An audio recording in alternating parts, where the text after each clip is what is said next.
করুন চুপ করুন আরে ওই সেটা আলিম মিয়া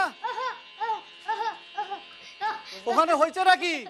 হুজুর অনেকদিন হইল রুকনুদ্দিন আজীব আচরণ করতেছি। ওর মাথা গরম হয়েছে, মাথায় পানি ঢালো, এরপরে মালখানা নিয়ে আটকায় রাখো। জি আচ্ছা।